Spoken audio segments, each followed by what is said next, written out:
Hey guys, what's up? Pitmarthroy here, and welcome to another ranked video. Now, like with all ranked videos, because you know, there's two of these, I'll keep the opening very short for anybody who doesn't like long videos. I've done a ranked video before on the top 16 Mario Kart Double Dash tracks, and while I adore Mario Kart Double Dash, I'm not a big fan of Mario Kart Wii. Now, what I found out while getting footage for this video is this. It actually has nothing to do with the tracks at all. And don't get me wrong, Mario Kart Wii did a lot of cool stuff. It added bikes to the mix, it had some good online mode for its time, but there's a fundamental problem with this game, and that is that it is slow-paced, and that core mechanics in this game are just not polished as well in this game, such as how bad the slowdown is when you get hit. That said, it's honestly kind of hard to find any bad tracks in this game. Now, if you didn't read the description, which you probably should, the only reason that I'm doing 16 tracks is because of the introduction of retro courses, i.e. courses that were in older games that got revamped in whatever current game we're talking about. So if I do go back and do the older games, I mean, heck, there are GameCube ones in this game that I already covered, I'd just be repeating myself. Plus, it seems a bit unfair to compare tracks from different games compiled into one game. So what that means is it is only the tracks from Mushroom, Flower, Star, and Special Cup. Now, the more and more I've looked over this footage, I can't find any particular moments where music or graphics ever stood out as good or bad, honestly, compared to the rest of the game. So, with that said, this video is going to be a lot more focused on the tracks themselves and how well they work or don't from the perspective of a player.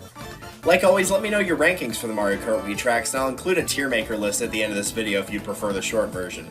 And of course, be respectful of myself and others. Much like my other ranked video, the only criteria I really follow for courses is how fun they are. If there's a fundamental flaw, I mean, it'll probably get covered, but no fancy algorithms or anything like that. Besides, it doesn't matter how good my reasoning is, it still comes down to personal opinion that can totally be argued. So, with that said, let's get started. Number 16, Mario Circuit. Now, if you skip the intro to this video, I'll just go ahead and say this one more time. Mario Kart Wii is very slow-paced. And honestly, pretty much every track in this game has its own draw, but when you couple slow with a long and basic track, it leads to being put on the bottom of this list. Now, don't get me wrong, there's nothing bad about a long track. Heck, I like most long tracks. And there's also nothing bad about a basic track either. But when you put those two things together in a very slow-paced game, it does make this course suffer. Like, seriously, the footage you're watching right now, this is as fast as the game goes without being hacked or something. Seriously. It's colorful and pretty, sure, the music is nice and cheery. However, it's one thing to not be challenged every second, it's another to have gaps for many seconds at a time, which is a long amount of time considering it's a racing game, where I'm just not moving my character, not using an item, I'm just holding down the gas. Number 15, Mushroom Gorge. Ah yes, once again, the bouncy tracks have made their return. A quick refresher from my last Mario Kart video. Bouncy tracks are when there are a series of elements, whether they're small bumps, proper jumps, or anything in between, that keep you airborne for a period of time. I'm not against ramps personally, but you have to keep in mind that staying in the air in many instances in Mario Kart results in a loss of top speed. While on one hand this is a super cool idea, and I love the layout of this track, I do have to penalize the fact that you don't have a lot of control, which is expected of jumps, but you can actually overshoot on these jumps too. That's right, you can get penalized for playing too well. It's one thing to go way too fast and lose control in an overall part of the track, because that's just, you know, your own fault. But because there's no way to control yourself in the air, you can't know that will happen until you make that mistake at least one time. And for that reason, the stage ranks at 15th place. Number 14, Luigi Circuit. It's a very nice basic track. Alright, let's move on. Alright, fine. A little bit more then. Unlike Mario Circuit, this track is much shorter, and that adds to the appeal for more experienced players. This is a very good warm-up track, and there's really only one straightaway that you may or may not be moving around all that much. But even then, you're coming off of a turn that you either use the boost panels for, or probably the manual drift to boost. Besides, there's a good chance that that straightaway will be at least a little bit tense on the final lap. After all, a mistake here doesn't leave you much time to recover. Number 13, Moonview Highway. I got a love-hate relationship with courses like this. They can be done right, and they can be done wrong. And for once, I think this course might have actually been a little too easy. I mean, okay, look closely here at the footage, because I can explain this actually pretty well. Never is there a point where I have to go against the traffic. In fact, at times it's actually faster to hit the apex. For those of you that don't know your driving terms, the apex is when your inside wheels are close to the inside of a turn. It's faster to hit that apex by being in the area where you're going with the traffic, not against it. Once more, the vehicles in this are pretty dang slow, thus making them really easy to predict. If that all wasn't enough, the gaps between the lanes are pretty massive and two drivers could probably drive side by side without getting hit by any other cars. Maybe it's just chalked down to the fact that Mushroom Kingdom has good drivers. A little bit of a shame though, especially since I love driving at nighttime. Maybe someone else likes this course, but it doesn't do it for me this time. And this is supposed to be in Special Cup, the hardest tracks in the game? That seems a bit odd to me. Number 12, Daisy Circuit. Now, once upon a time, there was a Mario Kart for the Game Boy Advance. I know, that sounds really hard to believe, but I mean, it's just a story anyway. So, this Mario Kart game had really bad slowdown for any car that dared to go off-road, and it was one of many faults that made it kind of vanish into obscurity. Luckily, it had a child named Daisy Circuit. Why do I point this out? Because there's really only one section that has off-road towards the very beginning, and it destroys momentum. I mean, annihilates it. And aside from that, something feels off about this track, and I think ultimately it embodies how Daisy is. It kind of tries to act cooler than it ultimately is.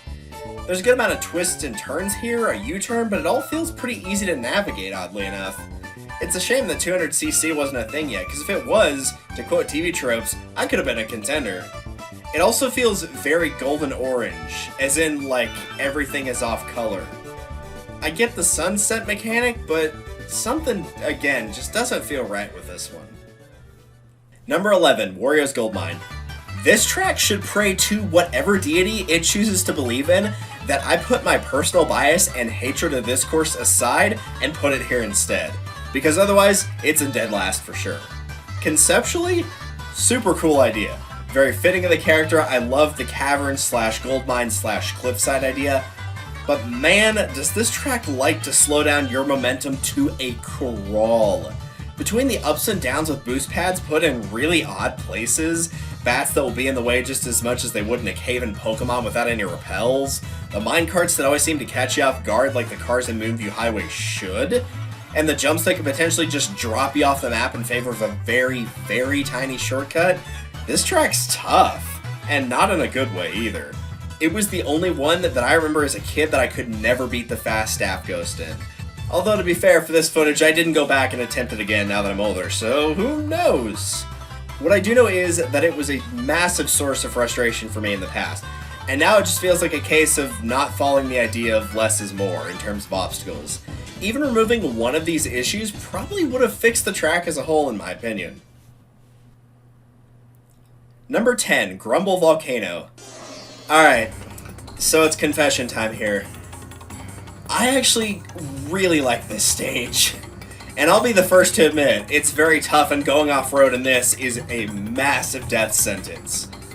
But personally, I like the challenge on this one a lot more, and it seems a lot more fair. The idea of a track that changes by losing pieces of it through each subsequent lap is a super fun concept and I enjoy it a lot.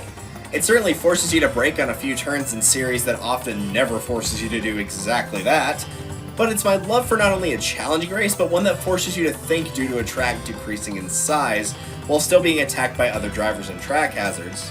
It certainly forces you to brake on a few turns in an overall franchise that often never forces you to do exactly that. But it's my love for not only a challenging race, but one that forces you to think due to a track decreasing in size while still being attacked by the other drivers and the track hazards that puts it at number 10 on this list. If there was anything this video would be doing other than making a top 16, it'd be convincing you to go back to play Mario Kart Wii and try just this stage. You might be surprised that it's not actually as hard as you remember. Number 9, Toad's Factory. In the words of the ever-beloved Jeremy Belpois, I said it was simple, not easy. The initial glance at this map might make a new player think it'll be just a bunch of straightaway sections, and that is true, but there's a ton of stuff to do in all of them. Be it finding out if you can race safely on the speed boost like people use them in the airports to move even faster, dodging boxes that come from alternating sides while also dealing with the control shift yourself, to racing through the mud to hit the boosts a la Wario Stadium for Mario Kart DS, it'll definitely keep you on your toes and ready to tackle the next part of the course. Honestly, it's a worthy track that would look really good in a remake. Number 8, Moo Moo Meadows. Much like Grumble Volcano, I like a track that changes with each lap, and unlike Wario's Gold Mine, simplicity was chosen, and it paid off. Unlike many tracks for new players that aren't on clearly defined streets, it's very easy to tell what is and what isn't track here. The obstacles aren't always stationary, but aren't always moving either. Heck, even taking the only real, true, proper jump in this course makes the player land in a spot that's kinda hard to avoid hitting at least a little bit of the grass. And despite all this, it's still a relatively short track, so there's not a huge amount of straightaways with nothing either. Imagine if somebody looked at Moo Moo Farms from Mario Kart 64 and patched it up to make it much better, because that's ultimately what it is. It's a remastered, more polished version, and I personally like that. Number 7, Dry Ruins. Oh, thank goodness I don't have to drop the desert stage into last place this time. Once again, parts of the stage changing per lap certainly make things more interesting, and what's more, there's changing environment. In a desert, there's actually like a pyramid and other stuff than just sand. More important, even the areas that are empty don't necessarily feel empty. There's just enough directional shift going on to kind of keep your focus on a turn that may be a bit sharper than expected. And plus the stage hazards, while they're occasionally in the way, aren't overbearing this time. Another nice plus, and honestly another nice track. Number 6, DK Summit. This stage definitely feels like a precursor to Mount Wario from Mario Kart 8. I personally adore stages that can change in vertical incline, and you can see it in a lot of images in this, and not just while you're going through the cannon either. It's a massive plus there. Additionally, there are a ton of ways to get your speed up and jump parts of the track that probably weren't meant to be jumped over. There is a bit of memory in knowing and avoiding the deep snow because it will absolutely kill your speed.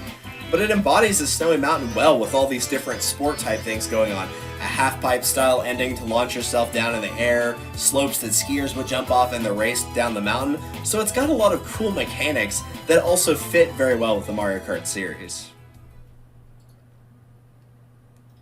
Number 5, Bowser's Castle. Oh, it was so hard to not put this at number 1. And honestly, I could have. Seriously, any of these top 5 would be worthy of it. First of all, as much as I said I wouldn't talk about the graphics, this looks freaking awesome, for one thing. And it definitely requires the finesse and technique that a driver hopefully is crafted by the time they get here. But even with all the obstacles, for whatever reason, it always still feels just a little bit too easy. Particularly at the end with all the geysers that can pop up and then you can pull stunts off the little mounds. But I'm still happy to put this into the top 5. It's definitely no Double Dash Bowser Castle though. Number 4, Coconut Mall. Once again, I'm probably upsetting fans by not putting this at number 1. I do admittedly think that this one might be a little bit too hyped, but I also completely understand why. This reminds me of playing racing games in arcades. Side note, start making those games worth credits or tickets arcades. Seriously, racing games are fun and they usually cost the most to play, and you don't get any reward for even placing in the race. Anyway. It really is cool to imagine driving through something that you would never actually take a car through in real life, or you better not be anyway. And the game does get some vertical shift because of that and going in different floors of the mall. It utilizes the escalators well, though I kinda wish there's a little bit more of a warning before they change direction, but that's just me.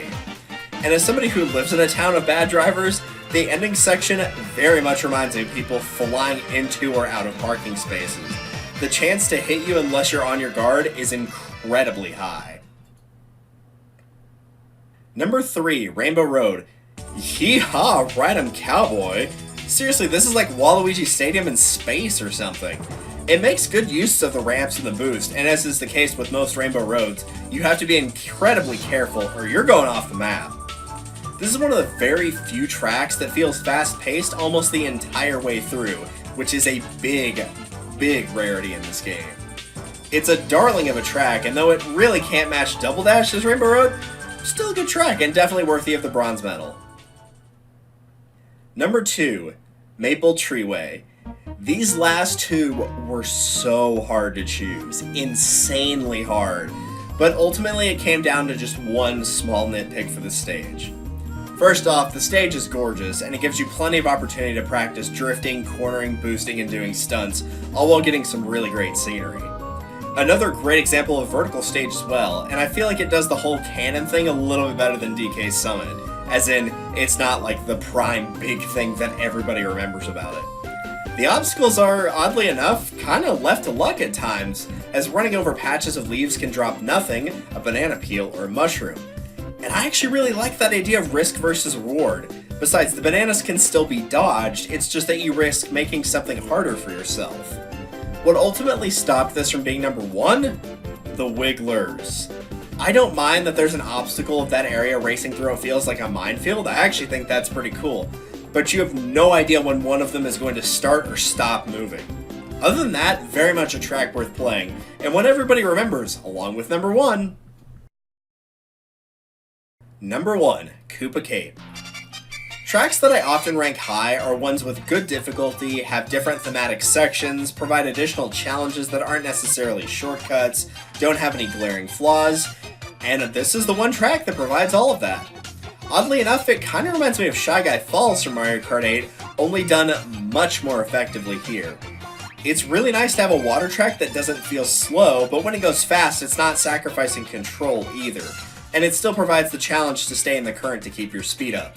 The electric bars require good timing that will take some practice to get used to, and believe it or not, the Goombas are actually placed in spots that people can hit them, unlike Mushroom Gorge where they're pretty much just off in the boonies. There's some good vertical mobility here and some ramps to keep things interesting to get a bit of a view on the Oceanside track that blends river, ocean, and landmass to create my number 1 track for Mario Kart Wii. Thank you guys for watching my top 16 Mario Kart Wii tracks. Like last time, here's the tier maker list for these tracks, since people were interested in seeing that again. Feel free to let me know your order for all these tracks, respectfully of course, and let me know other lists like this one that you'd like to see. They're not just confined to Mario Kart either. If I've played a game on this channel or in real life, I'd definitely consider it. In fact, I've got a few ideas in store for some other series that I might do. In the meantime though, take care, and I'll see you in the next one. Later!